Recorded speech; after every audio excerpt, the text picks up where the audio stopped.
Je m'appelle Evelyne Martin, et le jour où j'ai regardé les policiers refermer des menottes froides et métalliques sur les poignets de ma mère, tandis que je tendais calmement au procureur un dictaphone rempli de ces mensonges murmurés, j'ai compris à quoi ressemble la justice. Avez-vous déjà dû devenir votre propre héros quand les personnes qui vous ont élevé ont essayé de vous détruire? Dites-moi d'où vous regardez dans les commentaires, car cette histoire commence dans un cimetière où j'ai réalisé que j'étais complètement seul. C'était un jeudi matin gris de début octobre. Je me tenais près de la tombe de mon mari, Daniel, au cimetière de la Chartreuse à Bordeaux, en Gironde, et j'avais l'impression que le vent était la seule chose qui avait fait le déplacement pour moi. Le prêtre ferma doucement son livre. « Madame Martin, souhaitez-vous un moment seul ?» J'ai regardé autour de moi. Des rangées de chaises pliantes vides, aucun bruit de pas au loin, aucun retardataire se dépêchant sur l'allée de gravier. « Oui » ai-je dit doucement. « Je suppose que je le suis déjà. » Il hésita. « Êtes-vous sûr que votre famille n'est pas en route ?» J'ai resserré mon manteau autour de moi. Ils ont dit qu'ils le seraient, mais ils ne le sont pas, les employés du cimetière se tenaient maladroitement près de leur camion. L'un d'eux s'éclaircit la gorge. « Madame, nous pouvons attendre encore un peu si vous le souhaitez. »« Non » ai-je murmuré. « C'est bon. Allez-y. » Le bruit de la terre frappant le cercueil de Daniel fut sourd et définitif. J'ai gardé les yeux secs par pure obstination. Daniel avait l'habitude de me taquiner parce que je pleurais devant les publicités pour des assurances. À présent, je n'arrivais pas à verser une seule larme à son enterrement. Quand la dernière pelle eut été vidée, j'ai finalement sorti mon téléphone et composé le numéro de ma mère. Elle a répondu à la 4e sonnerie. « Evelyne. »« Maman » ai-je dit, d'une voix plus assurée que je ne le ressentais. « Où est tout le monde ?» Une pause trop longue s'ensuivit. « Tout va bien, ma chérie » répondit-elle doucement, de manière presque répétée. « Chacun fait son deuil à sa façon. »« Je suis à ses funérailles » ai-je répondu. « C'est généralement là que le deuil a lieu. »« Eh bien » soupira-t-elle doucement. « Ton père ne s'en sent pas la force. Et Léa a du travail. Nous ne voulions pas t'encombrer. »« M'encombrer. Il y a 20 chaises vides ici, » ai-je dit en les fixant. « Vous ne m'auriez pas encombré. » Une autre pause. « Tu as toujours été forte, Evelyne, » ajouta-t-elle. « Tu n'as pas besoin d'un spectacle. » Un spectacle. Mon mari depuis 11 ans était mis en terre, et ma mère pensait que leur présence n'aurait été que décorative. « D'accord » ai-je murmuré. « C'est ma fille » dit-elle rapidement. « Rentre chez toi, repose-toi bien. » Et elle raccrocha. La tonalité a bourdonné dans mon oreille plus longtemps qu'elle n'aurait dû.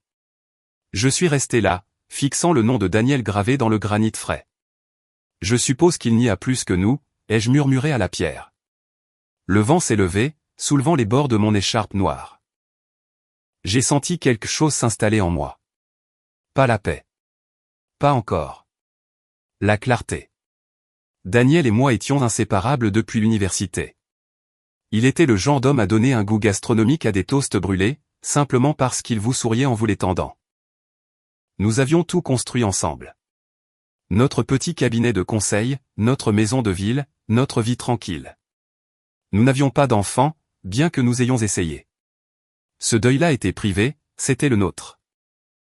Maintenant, il était parti, emporté par un anévrisme soudain qui ne m'avait laissé aucun avertissement ni aucun adieu.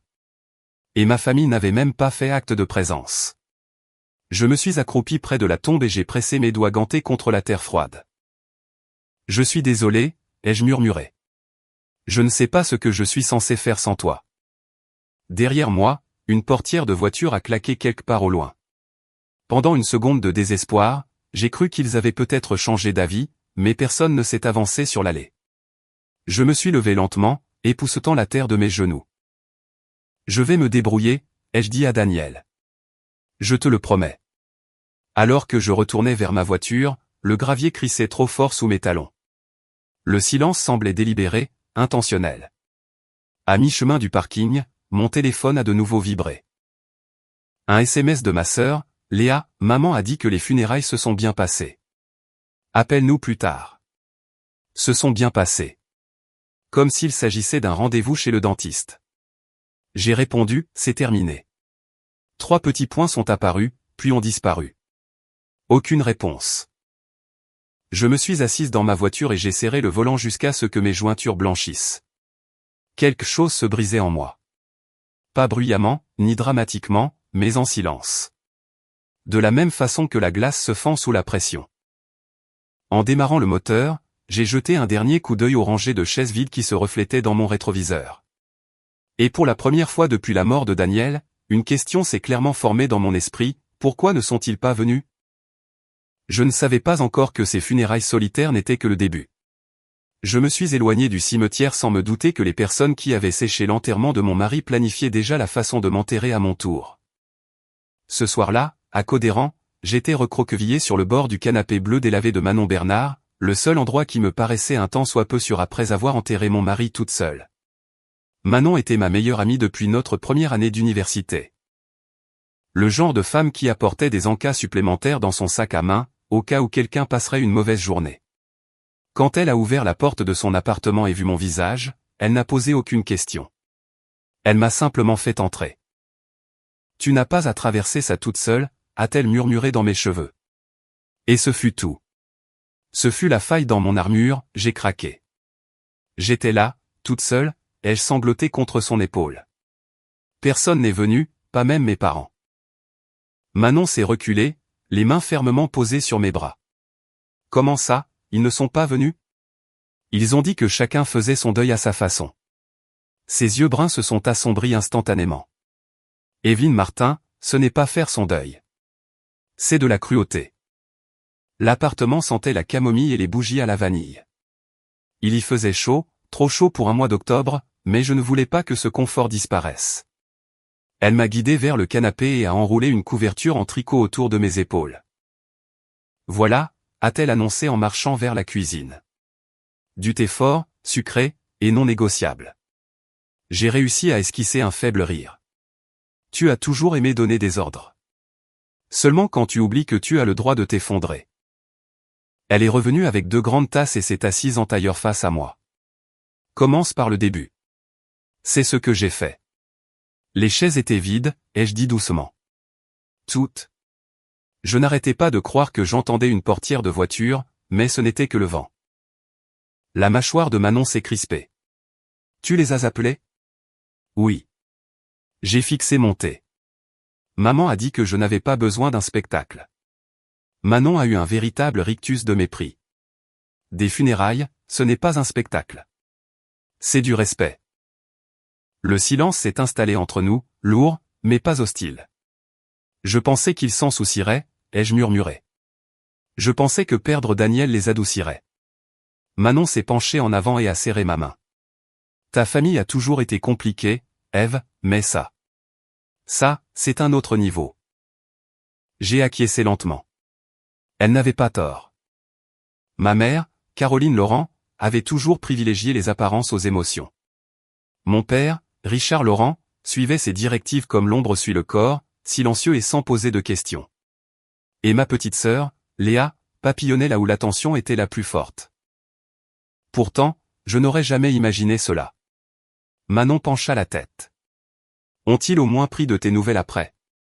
Léa m'a envoyé un SMS. Maman a dit que les funérailles s'étaient bien passées. Manon cligna des yeux, incrédule. Bien passé? C'était un détartrage chez le dentiste? J'ai laissé échapper un petit rire brisé. Il m'a paru étranger dans ma propre gorge. Je n'arrête pas de me dire que j'exagère peut-être, ai-je admis. Peut-être qu'il ne savait pas comment gérer la situation. La voix de Manon est devenue tranchante. Arrête. Tu n'en fais pas trop. Tu n'es pas théâtrale. Tu as enterré ton mari aujourd'hui, toute seule. Ce mot a résonné à nouveau. Seule. Elle s'est radoucie. Qu'est-ce que tu vas faire ce soir? Je ne veux pas retourner à la maison, ai-je avoué. Elle me semble vide. Alors tu restes ici, a-t-elle immédiatement répondu. Je ne veux pas m'imposer. Tu ne t'imposes pas. Tu survis. J'ai regardé son étagère, et la minuscule chouette en céramique que Daniel lui avait un jour offerte pour plaisanter.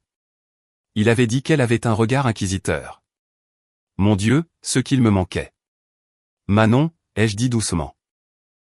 crois-tu que les gens te montrent qui ils sont vraiment dans des moments comme celui-ci? Elle m'a observé attentivement. Oui, et quand ils le font, alors tu dois les croire. Ces mots se sont ancrés profondément en moi. Pendant des années, j'avais excusé la distance de mes parents. Ils n'étaient pas affectueux. Ils n'étaient pas expressifs. Mais ils étaient ma famille.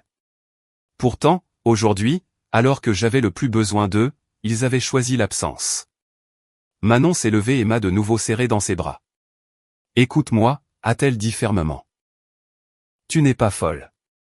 Tu n'es pas égoïste. Et tu n'es pas seule. Pas tant que je respirais. Ma gorge s'est de nouveau nouée. Merci, ai-je murmuré. Elle a souri avec douceur. Nous allons prendre les choses un jour à la fois. Alors que j'étais allongé sur son canapé plus tard dans la nuit, fixant le plafond illuminé par la douce lumière d'une lampe, j'ai repassé la voix de ma mère dans ma tête. Tu n'as pas besoin d'un spectacle. Elle avait peut-être raison sur un point.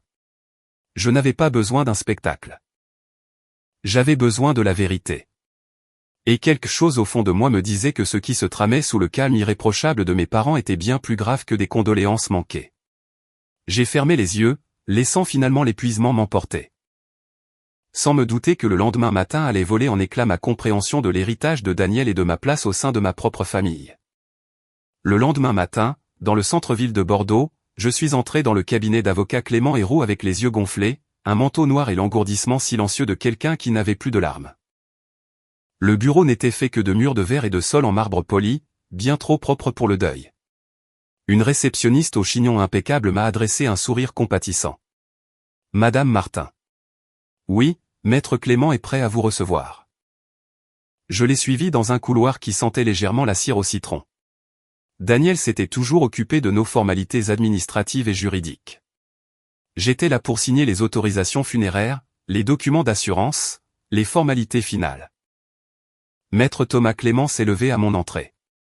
Il avait la soixantaine, des cheveux argentés soigneusement peignés en arrière, des lunettes à fine monture métallique perchées bas sur son nez. Daniel lui faisait une confiance absolue.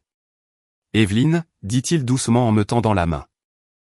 Je vous présente mes plus sincères condoléances. Merci, ai-je répondu, en prenant le siège en face de son grand bureau en chêne. Il a croisé les mains. Je sais que c'est difficile, alors je vais garder les choses claires et simples. Je vous en suis reconnaissante. Nous avons d'abord parcouru quelques formulaires. De la paperasse standard. Ma signature me paraissait inhabituelle, comme si la main de quelqu'un d'autre guidait le stylo. Puis, il a marqué une pause. Il y a quelque chose que vous devez voir, a-t-il dit prudemment. Mon estomac s'est noué. Quel genre de chose? Il a tourné un dossier vers moi et l'a ouvert. Daniel a mis à jour son testament il y a 8 mois. Je m'en souviens. J'ai hoché faiblement la tête.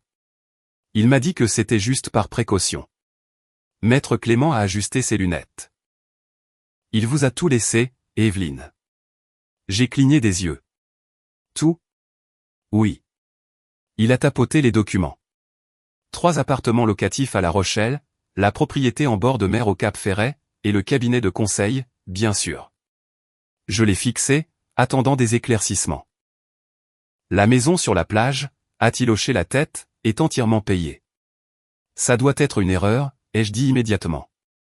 Daniel a toujours dit que cette propriété était encore en cours d'évaluation pour un investissement. Maître Clément a eu un petit sourire entendu. Daniel a finalisé l'achat comptant au printemps dernier. Mon cœur s'est mis à battre la chamade. Pas de chagrin cette fois, mais sous le choc. Les appartements, ai-je murmuré.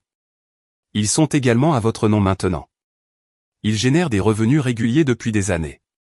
Depuis des années, ma voix s'est légèrement élevée. Je n'étais pas au courant. Il m'a observé attentivement. Daniel préférait gérer la croissance financière discrètement. Il voulait vous mettre à l'abri, complètement à l'abri. À l'abri, le mot résonnait étrangement. Je pensais que nous avions une situation confortable, ai-je dit lentement. Mais ça, c'est considérable. Oui, a-t-il acquiescé. Vous êtes désormais l'unique bénéficiaire et propriétaire d'actifs évalués à un peu plus de 3,5 millions d'euros. Le chiffre a frappé l'air comme un verre qui se brise. 3,5 millions. J'ai agrippé le bord du bureau. Pourquoi ne me l'a-t-il pas dit? Maître Clément s'est adossé doucement à son siège. Daniel a été très clair sur une chose. Ma gorge s'est serrée. Laquelle? Il a dit, s'il m'arrive quoi que ce soit, je veux qu'Evelyne soit protégée de tout le monde. La pièce a semblé rétrécir. De tout le monde, ai-je répété. Il a hoché la tête. Ce sont ses mots exacts. Un frisson m'a parcouru l'échine, lent et délibéré. Que voulait-il dire par là, ai-je demandé. Maître Clément a hésité juste assez longtemps pour me troubler. Il n'est pas entré dans les détails, mais il a insisté sur des protections juridiques spécifiques. Aucun accès conjoint, aucun mandataire secondaire, aucune autorité extérieure sur vos décisions. Autorité extérieure. La voix de ma mère au cimetière a refait surface dans mon esprit. Tu as toujours été forte, Evelyne. Forte, protégée. Seule. Je n'en avais aucune idée, ai-je murmuré. Maître Clément a fait glisser un autre papier vers moi. Vous devrez signer ici pour vous transférer officiellement l'autorité de gestion. J'ai fixé la ligne où mon nom était imprimé. Evelyne Martin, unique bénéficiaire. Mes mains tremblaient légèrement pendant que je signais. Lorsque le stylo s'est levé de la page, quelque chose a basculé en moi. Ce n'était ni du soulagement ni de la joie. C'était du pouvoir. Daniel ne m'avait pas seulement laissé de l'argent. Il avait bâti une forteresse autour de moi. Est-ce que tout est clair? A demandé doucement Maître Clément. Oui, ai-je répondu, bien que mon esprit soit en ébullition. 3,5 millions d'euros de biens immobiliers de rendement, une maison au bord de la mer, et un mari qui s'était discrètement préparé à quelque chose que je ne comprenais pas encore. Pendant que je rangeais les documents dans mon sac, Maître Clément a ajouté une dernière phrase, Evelyne, si quiconque vous approche concernant des décisions financières, je vous conseille vivement de me consulter d'abord. Pourquoi quelqu'un m'approcherait-il, ai-je demandé. Il m'a adressé un regard mesuré. Parce que ce genre de nouvelles ne reste pas secrète bien longtemps. À l'extérieur du cabinet, le bruit de la ville m'a paru plus fort que d'habitude. Les voitures passaient. Les gens se pressaient sur les trottoirs. Mon téléphone a vibré dans ma main. Maman. J'ai fixé son nom sur l'écran, le poids de ma nouvelle réalité pesant lourdement sur ma poitrine. Pour la première fois de ma vie, j'avais quelque chose qu'il ne contrôlait pas. Et je n'arrivais pas à me défaire de l'impression que Daniel savait exactement de quoi il me protégeait. Ce soir-là, dans la maison traditionnelle de mes parents à Codéran, je me tenais pieds nus dans le couloir sombre, ma valise toujours à la main, écoutant ma mère planifier ma chute. Je ne leur avais pas parlé de l'héritage. Pas encore. Mais quelque chose dans la voix de ma mère au téléphone un peu plus tôt, trop douce, trop empressée, m'avait mise mal à l'aise. Viens rester avec nous quelque temps, avait-elle insisté. Tu ne devrais pas rester seul dans cette grande maison. Ça sonnait comme de la bienveillance. C'était en fait stratégique. La porte d'entrée était déverrouillée quand je suis arrivé près de minuit. La maison sentait le nettoyant au citron et le bœuf braisé. Inchangé depuis mon enfance. Je me suis glissé à l'intérieur silencieusement, ne voulant réveiller personne. En passant devant la cuisine, j'ai entendu des voix. Basses, déterminées. Je me suis figé. Ma mère, Caroline Laurent, se tenait près de l'évier, sa silhouette se découpant nettement sous la suspension lumineuse. Mon père, Richard, était assis à la table, les épaules voûtées. Dès que le médecin la déclarera inapte, nous prendrons le contrôle, a chuchoté ma mère. Mon sang n'a fait qu'un tour. Elle ne saura pas ce qui lui arrive. Mon père s'est éclairci la gorge. Caroline, sommes-nous sûrs que c'est nécessaire? Bien sûr que c'est nécessaire, a-t-elle cinglé doucement. Daniel lui a tout laissé.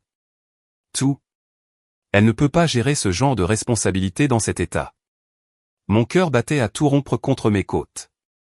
Comment le savait-elle? Elle vient d'enterrer son mari. Ma mère a poursuivi, elle est fragile. L'instabilité émotionnelle est facile à documenter.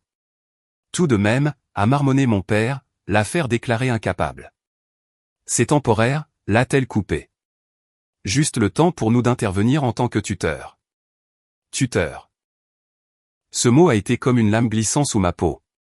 Nous allons commencer doucement, a ajouté calmement ma mère. Juste quelques sédatifs dans son thé, Assez pour la faire paraître confuse lors de l'évaluation. J'ai arrêté de respirer. La chaise de mon père a grincé. Et le médecin. Il comprend déjà la situation. Le docteur Cassel nous est redevable. Mes doigts se sont resserrés autour de la poignée de ma valise jusqu'à ce que mes jointures me fassent mal. Il n'était pas en deuil. Il se préparait. Il se préparait à me dépouiller légalement de tout ce que Daniel avait laissé derrière lui. Dire que, a soupiré ma mère d'un ton presque théâtral, Daniel croyait probablement la protéger. Me protéger? L'ironie était étouffante. Mon père a baissé encore plus la voix. Et si elle refuse de voir le médecin? Elle ne refusera pas, a dit ma mère d'une voix suave. J'insisterai. Je dirai que je m'inquiète pour son état mental. Elle me fait confiance. Le couloir m'a soudain semblé trop petit, trop étroit. J'étais à quelques mètres des personnes qui m'avaient élevé, et ils parlaient comme des étrangers complotant une OPA hostile. Sauf que l'entreprise, c'était moi. Je me suis forcé à reculer silencieusement, chaque pas étant délibéré. Mon pouls battait à tout rompre dans mes oreilles, mais je n'osais pas laisser les lames du plancher me trahir. Une fois arrivé à l'escalier, je me suis glissé à l'étage vers la chambre d'amis, fermant la porte sans un bruit. Mes mains tremblaient violemment maintenant. Sédatif. Incapable. Tutelle. Les mots de Daniel dans le bureau de l'avocat résonnaient dans mon esprit, je veux qu'Evelyne soit protégée de tout le monde. Il savait, ou du moins il s'en doutait. Je me suis affaissé sur le bord du lit, fixant le papier peint à fleurs de mes étés d'enfance. Le chagrin que j'avais ressenti au cimetière avait été vif et creux. Ceci était différent. C'était froid, calculé. Mes parents n'avaient pas seulement snobé les funérailles de Daniel. Ils avaient déjà décidé que mon chagrin était une opportunité. J'ai essuyé mes yeux secs et me suis forcé à respirer lentement. Ils pensaient que j'étais fragile. Ils pensaient que j'étais naïve. Ils pensaient que je leur faisais confiance. Un calme étrange a commencé à s'installer en moi, remplaçant la panique. S'ils voulaient une représentation d'instabilité, je leur en donnerais peut-être une, mais à mes propres conditions. M'allongeant contre l'oreiller, j'ai fixé le plafond dans l'obscurité, écoutant le faible murmure de leur voix au rez-de-chaussée. J'étais venu ici chercher du réconfort. À la place, j'avais trouvé mon ennemi. Et cette fois, je n'allais pas assister seul à mon propre enterrement. Le lendemain soir, dans la salle à manger de mes parents, j'étais assise à la table en chêne poli où j'avais grandi, souriant poliment tout en calculant chaque bouchée que je prenais. Ma mère avait préparé un ragoût de bœuf, mon plat préféré d'enfance. Quelle délicate attention. Mange, ma chérie, a-t-elle dit chaleureusement, en plaçant le bol devant moi. Tu as à peine touché à ton déjeuner. Je me suis forcé à lâcher un petit rire. Le régime du deuil. Léa, ma petite sœur, a fait tournoyer sa cuillère de façon théâtrale. Tu as l'air pâle, Ève. Maman s'est tellement inquiétée pour toi. Tellement inquiétée. J'ai remarqué quelque chose immédiatement. 3 plats de service trônaient au centre de la table. Du ragoût, des carottes rôties, de la purée de pommes de terre. Mais à côté de mon assiette, il y avait une tasse de thé séparée, déjà servie. Personne d'autre n'en avait. J'ai légèrement incliné la tête. Pas de thé pour vous? Oh, nous prendrons le nôtre plus tard, a répondu ma mère sans se démonter. Ce mélange aide à lutter contre le stress. Comme c'est pratique, ai-je murmuré. Que as-tu dit? A-t-elle demandé, le sourire inébranlable. Ça sent bon. Mon père s'est éclairci la gorge, les yeux fermement rivés sur son assiette. Tu devrais te reposer davantage, Evelyne. J'ai bien dormi, ai-je dit d'un ton léger. Léa s'est penchée en avant. Maman a dit que tu perdais la mémoire ces derniers temps, que tu l'as appelée 2 fois pour la même chose. J'ai regardé ma mère. Elle a poussé un soupir compatissant. C'est compréhensible. Les traumatismes provoquent ça. Je ne me souviens pas avoir appelé 2 fois. C'est bien ce que je dis, a-t-elle répondu doucement. C'était donc ça, le récit qu'il construisait, la veuve confuse, instable. J'ai pris la louche et me suis servi directement dans le plat de ragoût commun au lieu de toucher le bol placé devant moi. Le sourire de ma mère a légèrement vacillé.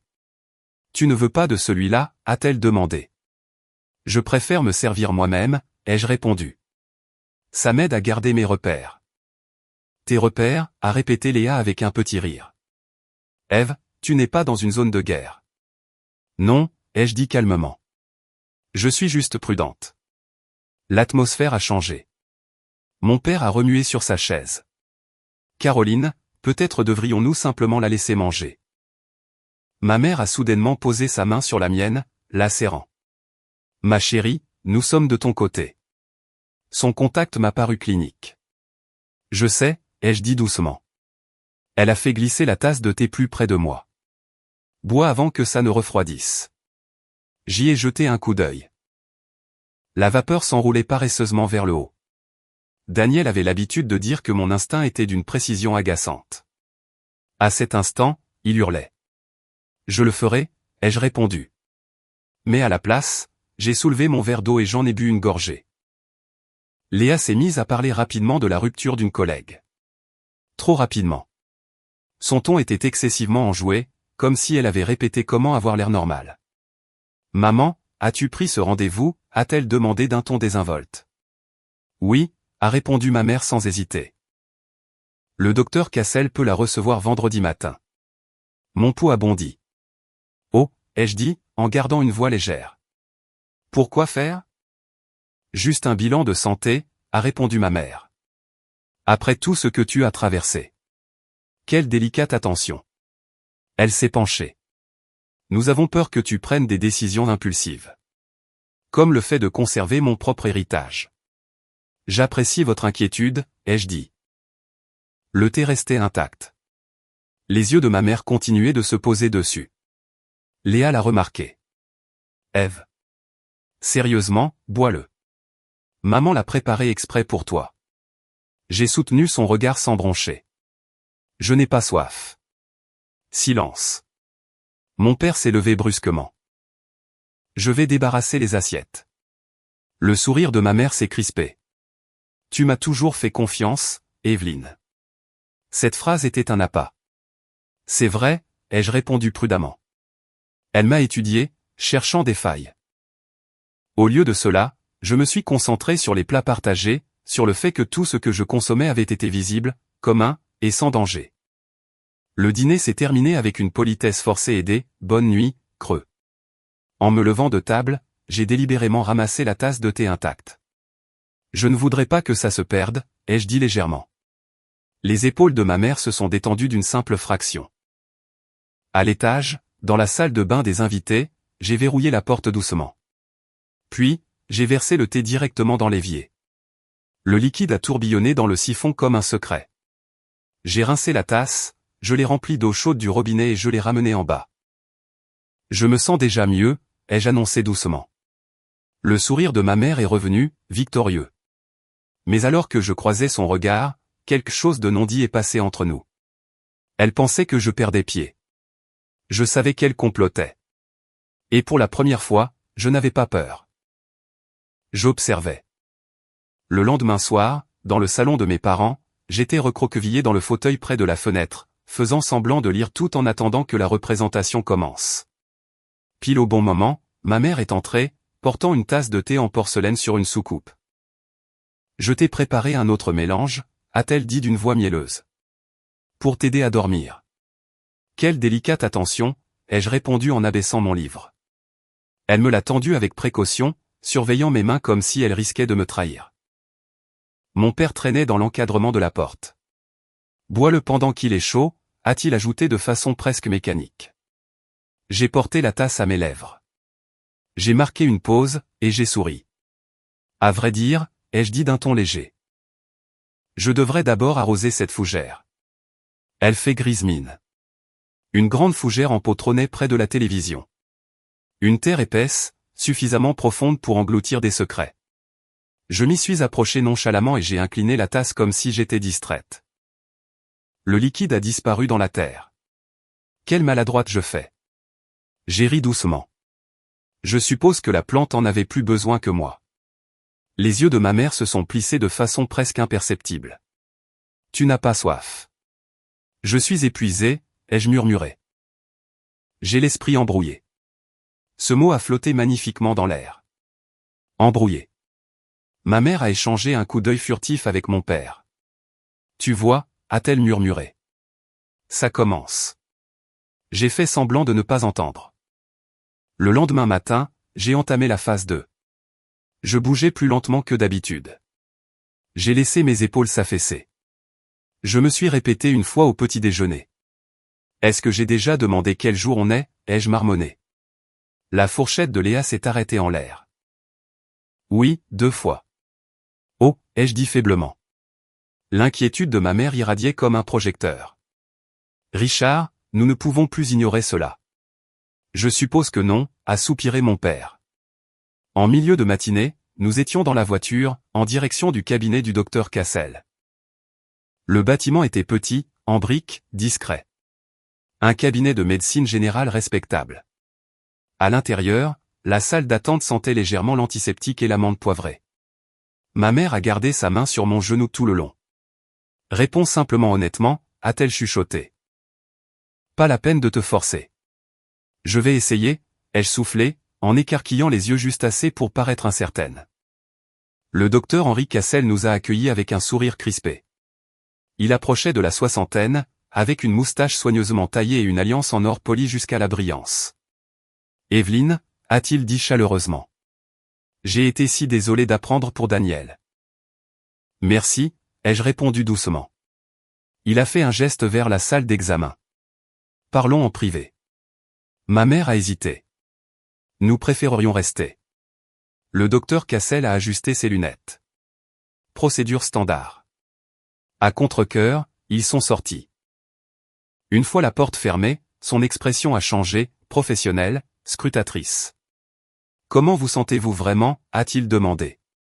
J'ai laissé mes épaules s'affaisser. Fatigué, ai-je dit, triste mais lucide. Il m'a observé attentivement. Vos parents s'inquiètent d'une certaine confusion. Je suis en deuil, ai-je répondu d'une voix assurée. Ce n'est pas de la confusion. Il a testé ma mémoire, les dates, l'actualité, et m'a fait faire des tâches cognitives simples. J'ai répondu à chaque question calmement, avec précision. Son stylo s'est arrêté. Evelyne, a-t-il dit prudemment. Vous ne présentez aucun signe de trouble cognitif. C'est bien ce qu'il me semblait. Il m'a étudié un instant de plus, puis a baissé la voix. Êtes-vous en sécurité à la maison?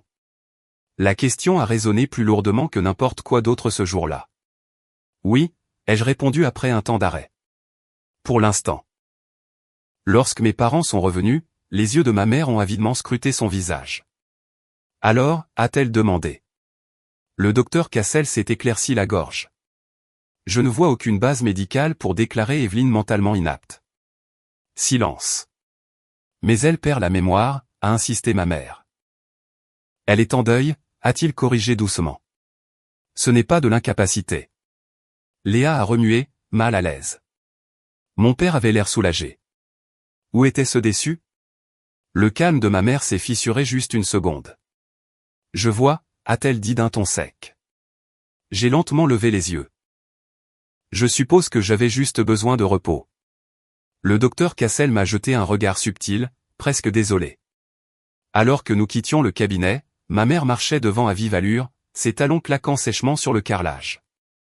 Sur le parking, elle s'est tournée vers moi. Tu nous as humiliés. J'ai incliné la tête. En étant en bonne santé? Son sourire est revenu, mais plus pincé maintenant. Ce n'est pas terminé, a-t-elle dit doucement. J'ai croisé son regard sans ciller. Je sais. Car le jeu avait officiellement commencé. Et cette fois, je n'étais pas la veuve fragile. C'était moi qui imposais le rythme. Cette nuit-là, dans ma chambre d'enfance, je suis resté éveillé à fixer le plafond, écoutant le bourdonnement familier de la maison, en réalisant qu'elle ne ressemblait plus à un foyer. Ma mère avait été trop silencieuse après le rendez-vous chez le médecin. Trop calme. Cela m'effrayait plus que sa colère. À 1h17 du matin, je me suis glissé hors du lit. Le couloir était sombre, à l'exception de la faible lueur de la veilleuse près de l'escalier. Je me suis avancé lentement, pieds nus, en évitant la 3e marche en partant du haut, celle qui grinçait toujours. Dans la paume de ma main se trouvait un minuscule dictaphone numérique que Manon avait autrefois utilisé pour des entretiens dans son travail en marketing. Elle me l'avait donné plus tôt dans la soirée quand je lui avais tout raconté. S'il prépare quelque chose, avait-elle dit fermement en me le glissant dans la main, trouve des preuves. Maintenant, mon pouls battait dans mes oreilles alors que je m'accroupissais devant la chambre de mes parents.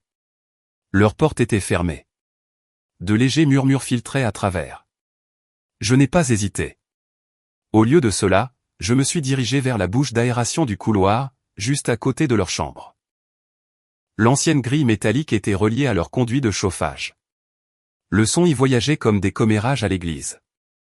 J'ai dévissé la grille avec précaution, grimaçant au faible grincement du métal. À l'intérieur, j'ai fixé l'enregistreur avec une bande d'adhésif double face, en le pressant fermement contre la paroi du conduit. Mes mains étaient stables. Cela m'a surprise. Une fois la grille remise en place, je me suis glissé silencieusement à l'étage. De retour au lit, j'ai expiré pour ce qui m'a semblé être la première fois de toute la nuit. S'ils voulaient jouer à un jeu, ils allaient être servis.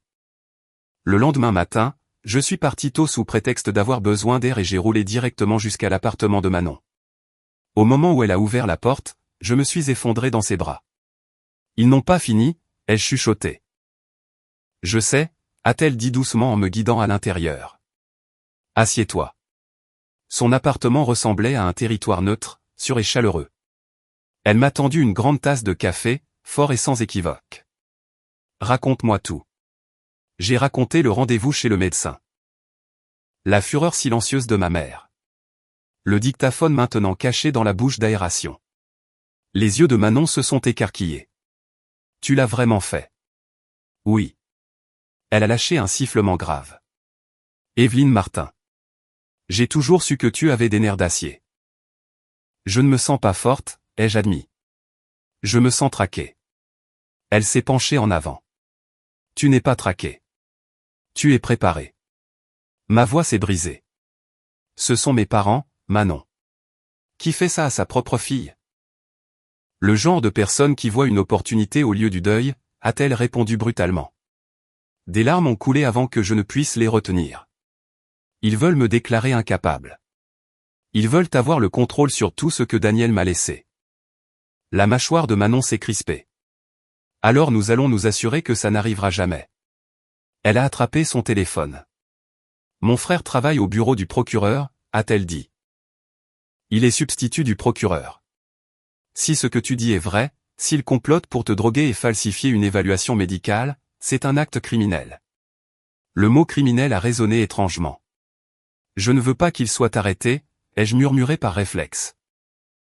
L'expression de Manon s'est adoucie mais n'a pas vacillé.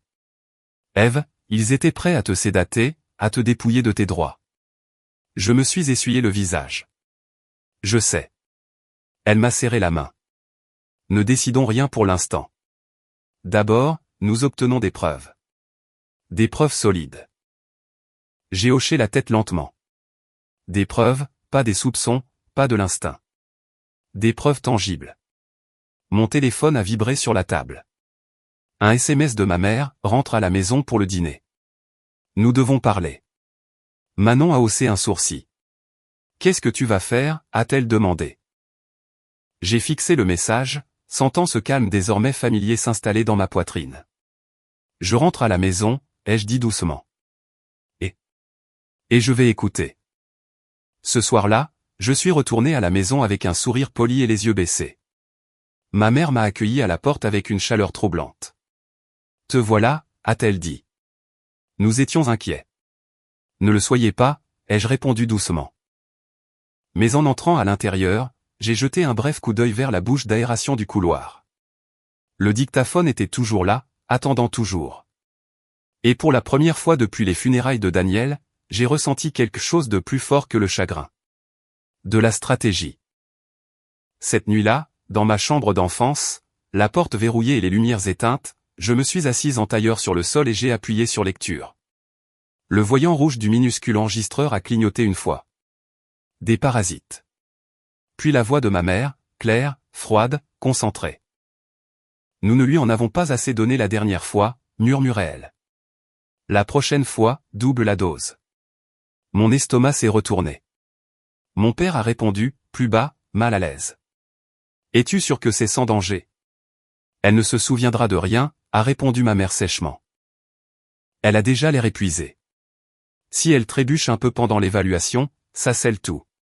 Ça scelle tout. Un bruissement de papier. Et le docteur Cassel a demandé mon père. Une pause. Il a déjà accepté, a-t-elle dit. L'air a quitté mes poumons dans une violente expiration. Accepté. Le médecin qui m'avait regardé dans les yeux pour me demander si j'étais en sécurité. Mes mains ont commencé à trembler, mais je me suis forcé à continuer d'écouter. Nous ne pouvons pas précipiter les choses, a marmonné mon père. Si elle se doute de quelque chose. Elle ne se doutera de rien, l'a interrompu ma mère. Elle est en deuil, elle nous fait confiance. Encore ce mot, confiance. Ma poitrine s'est serrée si fort que j'ai cru que j'allais m'évanouir. J'ai pressé une main contre ma bouche pour m'empêcher de faire le moindre bruit. Elle nous remerciera, d'habitude, a ajouté ma mère doucement. Quand elle réalisera qu'elle ne pouvait pas gérer ça toute seule. L'enregistrement s'est arrêté net. Le silence a englouti la pièce. Pendant un long moment, je suis resté là, le cœur battant dans mes oreilles, fixant le mur comme s'il pouvait m'expliquer comment les personnes qui m'avaient élevé étaient devenues cela. Puis, j'ai bougé. J'ai copié le fichier sur mon téléphone, sur un espace de stockage en nuage, et sur une deuxième sauvegarde. Mes mouvements étaient mécaniques, précis. Ils voulaient le contrôle. Je voulais une assurance. En moins de 15 minutes, j'étais dans ma voiture, les mains serrées sur le volant, conduisant à travers les rues tranquilles de Gironde vers l'appartement de Manon. Elle a ouvert la porte avant même que je ne frappe. « Tu as entendu quelque chose ?» a-t-elle immédiatement demandé. J'ai hoché la tête et je suis entré sans un mot. Son frère, David Bernard, substitut du procureur David Bernard, 34 ans, le regard vif et imperturbable, était déjà assis à la table de la cuisine. Manon avait dû l'appeler. « Mets-le en marche », a-t-il dit calmement. J'ai posé mon téléphone et j'ai appuyé sur lecture. La pièce s'est emplie de la voix de ma mère. Personne n'a parlé pendant l'écoute. Quand l'enregistrement s'est terminé, David s'est lentement adossé à sa chaise. « C'est une association de malfaiteurs », a-t-il dit. Le mot a frappé plus fort que criminel plus tôt. « Il prévoit de te droguer », a-t-il poursuivi, mesuré et précis. Et de falsifier des documents médicaux pour obtenir une mise sous tutelle. C'est très grave. Et le médecin, ai-je demandé doucement. S'il participe sciemment, a répondu David, c'est de la fraude et un abus d'autorité. Manon a pris ma main. Nous pouvons les arrêter. David a hoché la tête une fois. Mais il nous faut encore une chose. Mon estomac s'est noué. Quelle preuve? Au moment où il passe à l'acte, a-t-il dit. L'intention est une preuve forte, mais les surprendre en train de vous administrer quelque chose ou de tenter de le faire verrouille l'affaire. Donc, je les laisse essayer, ai-je demandé, la voix à peine stable. Je ne recommanderais pas d'ingérer quoi que ce soit, a-t-il répondu. Mais nous devons documenter la tentative pour l'enregistrer officiellement. Mon pouce est emballé de nouveau, mais différemment cette fois. Pas de la panique, de la détermination. Ils vont réessayer bientôt, ai-je dit. Je le sens. David m'a regardé droit dans les yeux. Alors, nous nous préparons. Manon a serré ma main plus fort. Tu n'es pas obligé de faire ça toute seule. J'ai pensé au cimetière, aux chaises vides, à la voix de ma mère chuchotant à propos des doses comme si elle ajustait une recette de cuisine. Non, ai-je dit doucement. Je ne le suis pas, David s'est levé. Dès qu'il passe à l'action, appelez-moi immédiatement. Nous nous coordonnerons avec des agents de police, mais cela doit se faire sur le moment. Le moment même, l'acte final de leur plan. En rentrant chez mes parents plus tard cette nuit-là, le ciel était noir d'encre et infini. Ils croyaient que j'étais fragile. Ils croyaient que j'étais naïve. Ils croyaient que j'étais à une dose de tout perdre. Je me suis garé dans l'allée et j'ai fixé les fenêtres sombres de la maison.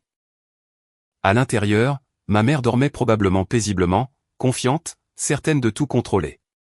J'ai glissé mon téléphone dans la poche de mon manteau, l'enregistrement sauvegardé à 3 endroits. Qu'il réessaie. Cette fois, je ne ferai pas qu'écouter. Je serai prête. Cette nuit-là, dans la chambre d'amis de la maison de mes parents, je me suis tenu devant le miroir et j'ai étudié mon reflet comme une actrice avant la soirée de la première. C'était le moment où j'arrêtais de réagir pour commencer à jouer la comédie. Les mots de David Bernard résonnaient dans ma tête. Nous avons besoin de preuves au moment où il passe à l'acte. Si mes parents voulaient une démonstration d'instabilité, je leur en donnerais une suffisamment convaincante pour les rendre sur deux. Les gens trop sur deux font des erreurs. Au petit déjeuner le lendemain matin, j'ai laissé glisser ma cuillère de mes doigts. Elle a tinté bruyamment contre l'assiette. Oh, ai-je murmuré faiblement. Je suis désolé. J'ai la tête qui tourne. Le regard de ma mère s'est affûté instantanément. Richard, a-t-elle dit doucement. Tu vois ce que je veux dire?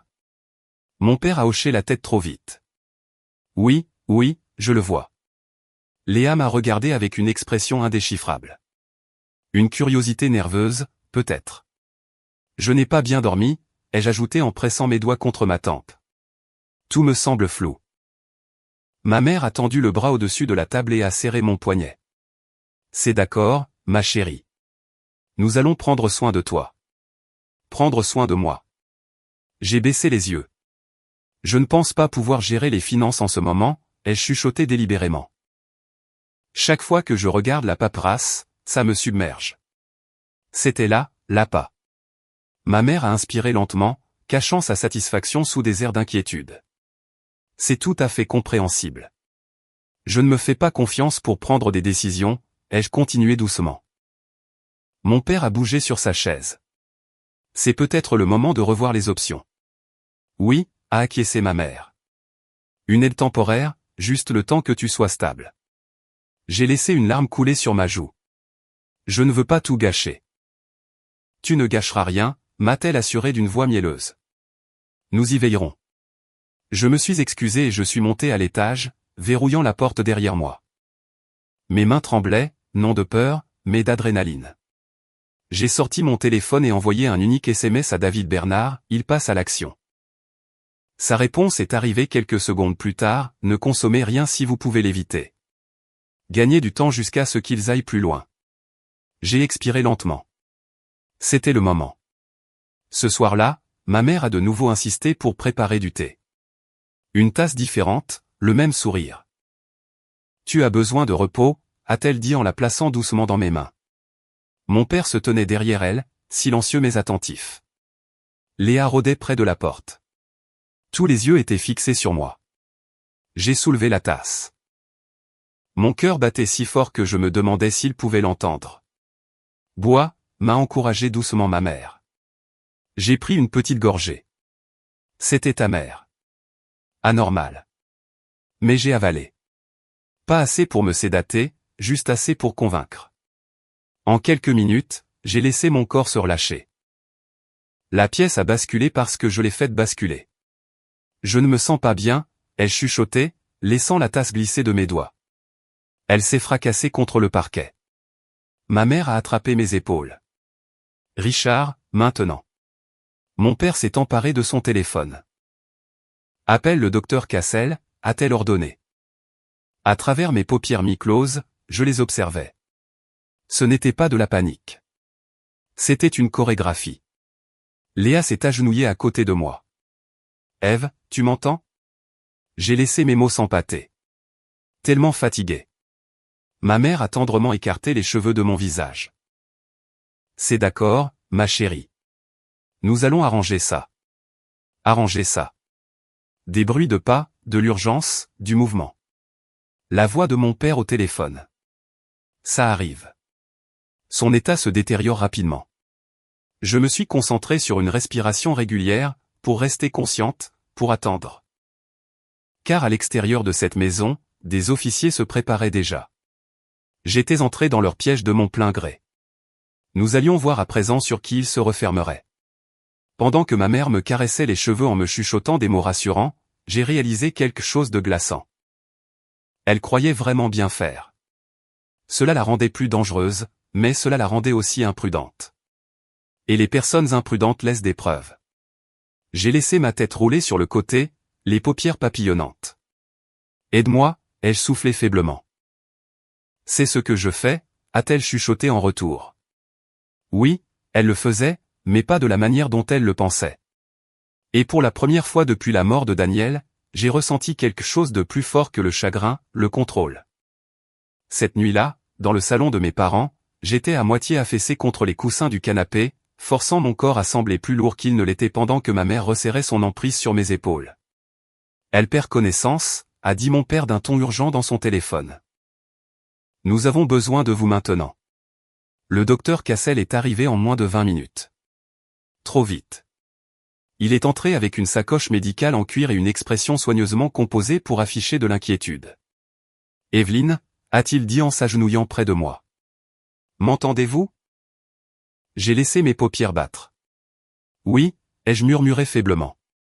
Ma mère se tenait derrière lui, une main théâtralement posée sur sa poitrine. Elle a bu son thé, et puis elle s'est effondrée. Effondrée. Un mot si pratique.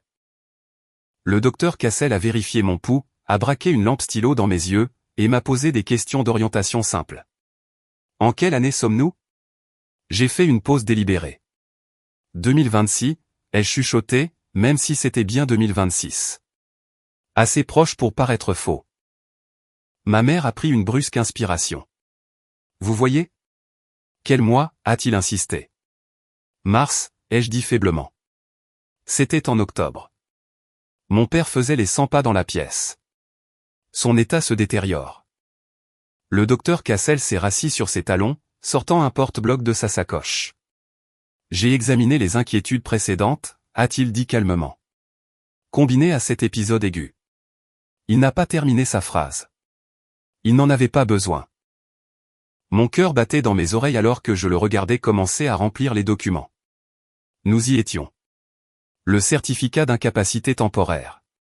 La recommandation pour une mise sous tutelle financière supervisée. Ma mère s'est agenouillée à ses côtés. Est-ce suffisant? Ça le sera, a-t-il répondu tranquillement. Compte tenu de son deuil récent et d'une confusion observable. Une confusion observable. J'ai forcé ma tête à rouler sur le côté de nouveau. Maman, ai-je chuchoté faiblement. Je suis là, ma chérie, a-t-elle dit en me caressant les cheveux. Je ne comprends pas, tu n'en as pas besoin, m'a-t-elle apaisé. Nous gérons la situation. Il gérait la situation. Le docteur Cassel a signé le bas du formulaire d'un trait ferme de son stylo. Le bruit du grattement sur le papier m'a paru plus fort qu'un coup de tonnerre. Et puis, la porte d'entrée s'est ouverte avec fracas. Les mains en évidence. L'ordre a résonné dans la maison comme un coup de feu. Ma mère a eu le souffle coupé. Mon père s'est figé en plein mouvement. Léa a crié. 2 officiers en uniforme sont entrés en premier, suivis de David Bernard en costume sombre, son insigne accroché à la ceinture. Le docteur Cassel a bondi sur ses pieds. Qu'est-ce que c'est que ça? La voix de David était calme mais tranchante. Docteur Henri Cassel, vous êtes placé en garde à vue dans le cadre d'une enquête pour association de malfaiteurs en vue de commettre une fraude médicale. Ma mère s'est levée brusquement. C'est scandaleux. Caroline Laurent a poursuivi David d'un ton égal. Vous et Richard Laurent êtes en état d'arrestation pour tentative de mise sous tutelle abusive, complot en vue d'administrer des substances contrôlées sans consentement, et fraude. Le visage de mon père s'est vidé de ses couleurs. C'est un malentendu. Vraiment pas, a répondu David. Un officier s'est avancé, ramenant doucement mais fermement les mains de ma mère dans son dos. Le cliquetis des menottes a résonné dans la pièce. Ma mère m'a fixé, les yeux foudroyants. Tu nous as piégés. Je me suis lentement redressé. La faiblesse a disparu de ma posture. Je me suis protégé, ai-je dit calmement. Le docteur Cassel a bafouillé. Ça ne devait pas se passer. Finir ainsi, a demandé David froidement. Nous avons des enregistrements. Nous avons le thé. Et maintenant, nous avons un certificat frauduleux signé. Un technicien de la police scientifique s'est avancé, glissant soigneusement le porte-bloc dans un sac de preuves. Léa se tenait près de l'escalier, pâle et tremblante. Maman. Mon père m'a regardé alors que les policiers lui menottaient les poignets. Evelyne, dis-leur que c'est une erreur. J'ai soutenu son regard avec aplomb. Je vous avais demandé de m'aimer, ai-je dit doucement. Pas de me contrôler. La voix de ma mère est montée dans l'hystérie. Après tout ce que nous avons fait pour toi. Vous avez séché l'enterrement de mon mari, les jeux coupés, la voix stable et glaciale. Et ensuite vous avez essayé de m'effacer. Le silence est tombé. Seul le bruissement des uniformes et le faible bourdonnement du réfrigérateur emplissaient l'espace. Alors qu'ils étaient conduits vers la porte, ma mère s'est légèrement tournée pour me regarder. « Tu vas le regretter. » J'ai soutenu son regard sans ciller. « Non, » ai-je dit doucement. « Je ne le regretterai pas, » la porte s'est refermée derrière eux. La maison a semblé étrangement immobile. David s'est approché. « Vous allez bien ?» J'ai inspiré lentement. « Oui. » Et pour la première fois depuis les funérailles de Daniel, je le pensais sincèrement. Au centre du salon de mes parents, sous le même lustre qui avait éclairé chaque repas de fête de mon enfance, je me tenais droite tandis que tout ce qu'ils avaient bâti sur des mensonges s'effondrait autour d'eux. La voix de ma mère s'est brisée la première. « Tu nous as piégés !» a-t-elle hurlé alors que l'officier la guidait vers la porte. « Tu nous as humiliés !» David Bernard n'a pas haussé le ton. Il n'en avait pas besoin. « Nous avons des enregistrements de vous discutant des doses, » a-t-il dit d'un ton égal. Nous avons la recommandation médicale altérée, rédigée à l'avance. Et nous avons maintenant un certificat signé, délivré dans des circonstances frauduleuses. L'assurance du docteur Cassel s'est complètement brisée. Caroline m'a dit qu'elle était instable. J'essayais de l'aider. En fabriquant de toutes pièces une incapacité, a rétorqué sèchement David. Mon père s'est tourné vers moi une dernière fois. Son visage s'est crispé, non pas de remords mais d'incrédulité. Tu aurais pu nous en parler. C'est ce que j'ai fait, ai-je répondu calmement. Au cimetière. Vous n'êtes pas venu. Cela l'a réduit au silence. Les talons de ma mère ont raclé contre le parquet alors qu'elle résistait légèrement. Nous protégions ce qui est à nous. J'ai senti quelque chose se durcir définitivement en moi. Ce n'a jamais été à vous, ai-je dit. Et moi non plus. Les officiers les ont conduits à l'extérieur, dans les gyrophares bleus qui peignaient de lumière la rue tranquille du quartier résidentiel. Les rideaux des maisons voisines ont bougé. Les murmures suivraient au petit matin. Léa restait figée près de l'escalier, des larmes striant ses joues. Ève, je ne savais pas, je l'ai regardé. Vraiment regardé. Tu en savais bien assez, ai-je dit doucement. Ce n'était pas cruel, juste honnête. Quand la porte d'entrée s'est finalement refermée et que les sirènes se sont estompées au loin, la maison a expiré.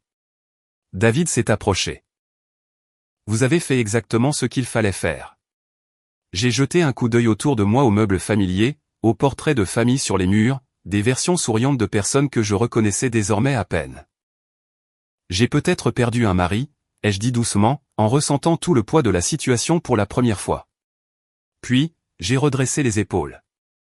Mais je ne me perdrai pas, et à ce moment-là, debout, seul, dans les décombres de leur emprise, j'ai compris quelque chose de puissant. Le deuil ne m'avait pas brisé. Il m'avait révélé. 2 semaines plus tard, je me tenais pieds nus sur la terrasse de la maison de plage de Daniel au Cap Ferret, regardant l'Atlantique déferler comme s'il avait tout le temps du monde. La procédure judiciaire avait commencé rapidement. Des chefs d'accusation déposés. Une licence médicale suspendue. Des dates de procès programmées. Je n'ai pas assisté à l'audience préliminaire. Je n'avais pas besoin de les revoir si tôt. Au lieu de cela, j'ai fait mes bagages. Pas avec colère, ni de façon spectaculaire. Silencieusement. J'ai quitté la maison de mes parents avec une seule valise et 0 regret. Manon a insisté pour m'aider à emménager dans la maison de plage. Voilà, a-t-elle annoncé pendant que nous portions le dernier carton, quelle est l'odeur de la liberté. Ça sentait le sel et la peinture fraîche. J'ai ri doucement. La maison était plus petite que dans mes souvenirs. Des volets blancs, de grandes fenêtres face à l'océan.